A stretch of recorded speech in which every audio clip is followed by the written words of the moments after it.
Spidey and His Amazing Friends is a Spider-Man show for preschoolers. It's a show where you have no idea how any of the Spider characters got their powers, or if Uncle Ben even died. It's a show where Peter, Miles, and Gwen are like 10 years old and have a ginormous base of operations. Does anybody actually like this show? And I don't mean kids, I mean people like you and I. People outside of the target demographic. Does anybody in the Spider-Man fanbase actually like this show? There are probably some that do, but I couldn't sit here and tell you why. There's really nothing of value here to anyone above the age of like 9. And even so, there are way better Spider-Man shows and stories out there that actually do things with the character and his world.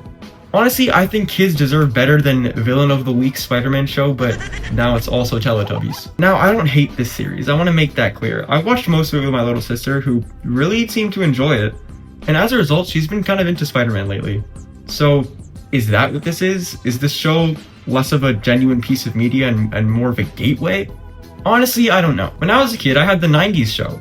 Mickey Mouse Clubhouse? No, not that one, the real one. And Yo Gabba Gabba. Maybe you shouldn't listen to everything I say. But anyway, this show has like zero story. Not much really happens to affect the plot because, well, there kind of is none. There's not really like an ongoing narrative that's generally building like most shows do. So I want to dissect this show like a frog and come up with some lore theories to see what exactly is going on in this strange piece of Spider-Man media. The first thing I want to talk about is the characters. Let's start off with Peter Parker. I think it's safe to assume that he's probably the first of these spider people, if they didn't all get their powers at the same time anyway.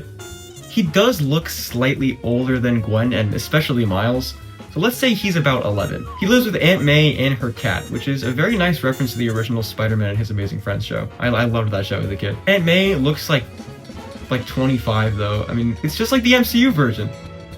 And now that I think about it, Peter kind of looks like Tom Holland. I hate movie synergy, man. Anyway, Uncle Ben is just entirely absent. So, did he die, or did he just leave to get the milk? Who knows? I think it's safe to assume that he did die. I really can't think of any other reason he would be gone, so if he did die, that means that this version of the character did follow the core origin story. There's always outliers to this, like Friendly Neighborhood Spider-Man, but considering that possibility would just make the whole thing a little too complicated, so I think it's fine to assume that he followed the iconic origin. Something else I find strange is that in this show, Peter goes by Spidey and not Spider-Man. You only ever see and hear the word Spider-Man in the suit up sequence. Nowhere else. The reason is probably just because he's a child and, well, he can't call himself Spider-Man if he's like 3. Granted, Peter was about 15 in the original books, but I feel like someone of that age is much more fit to call themselves a man than someone who probably still eats Lunchables. Enjoy all that lead, Peter. You gotta remember, Peter could have been mistaken for a man back in the day since he was pretty tall at like 5'10".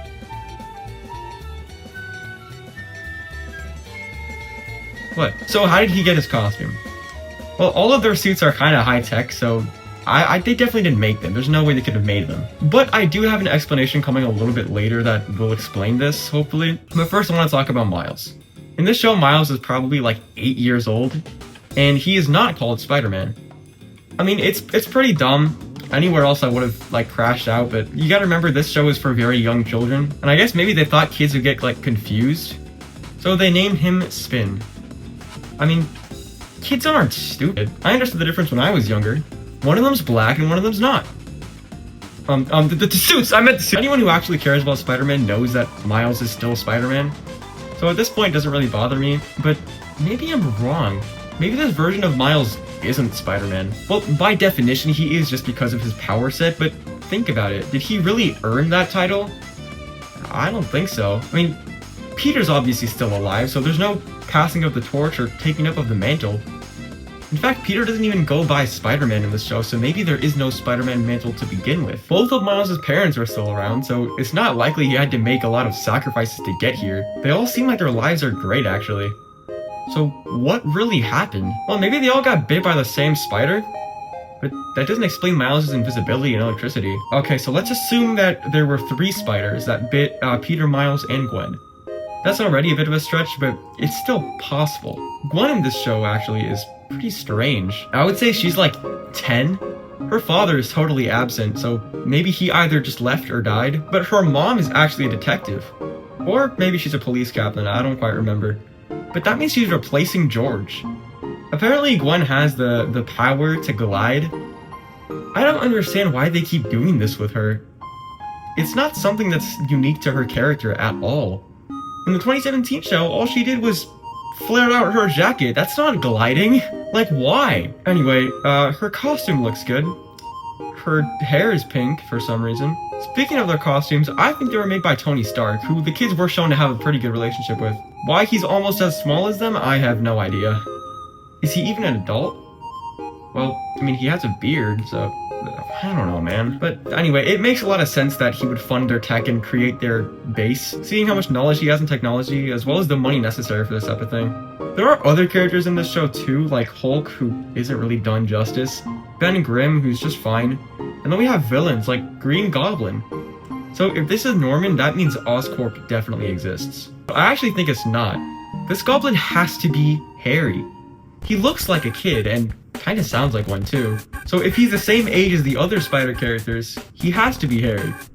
And if that's true, then Norman is out there somewhere. What led Harry to become the Green Goblin anyway? I don't know, he just kind of spreads little pranks around the city.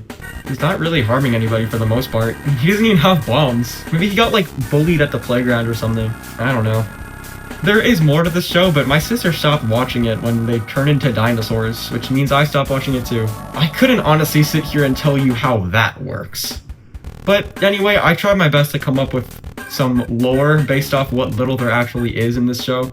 And even though probably not much of it is actually true, I learned one thing. This show thinks kids are really stupid. Like, they don't get to know anything about these characters or what led them to be the way that they are. Because of that, there's not really any engagement to be had with these characters. Unless the only thing you care about is seeing colors move, which is probably exactly what they think kids are into. Oversaturated stimulation. To be fair, that's not all that this show is, but even still, if you're making a show for kids, that's not an excuse to make something with little substance. I'm not even asking for a story either, like, you can have a villain of the week style show. Friendly Neighborhood Spider-Man did that pretty well, even if it did have some more story to it. But if your characters all have like one personality trait and the world that they inhabit is boring, what you're left with is, well, Spidey and his amazing friends. That's all I have to say. Subscribe if you want more weird niche content like this, and this is a new video setup, so if you like it, then let me know, because it's definitely fun. But yeah, thank you so much for watching, and God bless. Peace!